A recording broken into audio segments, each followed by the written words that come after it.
UPSC ఎగ్జామ్లో polity పేపర్ని ఏ విధంగా డీల్ చేయాలి?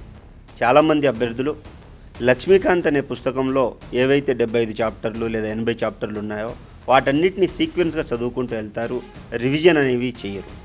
మరి యూపీఎస్సీ ఎగ్జామ్లో పాలిటీని ఏ విధంగా ప్రిపేర్ అవ్వాలి అంటే first previous year question solve చేయండి. ఏ చాప్టర్కి ఎంత వెయిటేజ్ ఉందో చూడండి. ఆ వెయిటేజ్ ప్రకారంగా ఒక చిన్న షార్ట్ నోట్స్ రాసుకోండి. ఏ చాప్టర్కి ఎక్కువ ఇంపార్టెన్స్ ఉంది. లెట్స్ సే ప్రియాంబుల్కి ఎక్కువ ఇంపార్టెన్స్ ఉంటుంది. Next historical underpinning of the కాన్స్టిట్యూషన్కి ఇంపార్టెన్స్ ఉంటుంది.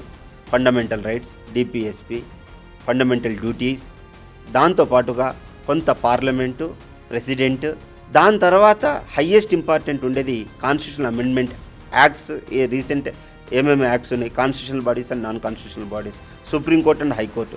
ఈ యొక్క లిమిటెడ్ చాప్టర్. ఇంకొక ఇంపార్టెంట్ చాప్టర్ ఏంటంటే లోకల్ సెల్ఫ్ గవర్నెన్స్ గురించి క్వశ్చన్స్ లేకపోతే అసలు మన క్వశ్చన్ పేపరే ఉండదు. సో ఎవ్రీ ఇయర్ ఈ యొక్క చాప్టర్స్ నుంచి క్వశ్చన్స్ వస్తాయి. So rather than reading 70 or 80 chapters and wasting hour time, అంటే ఇలా చదవడంలో వేస్ట్ అవుతుందని కాదు ఇక్కడ అర్థం.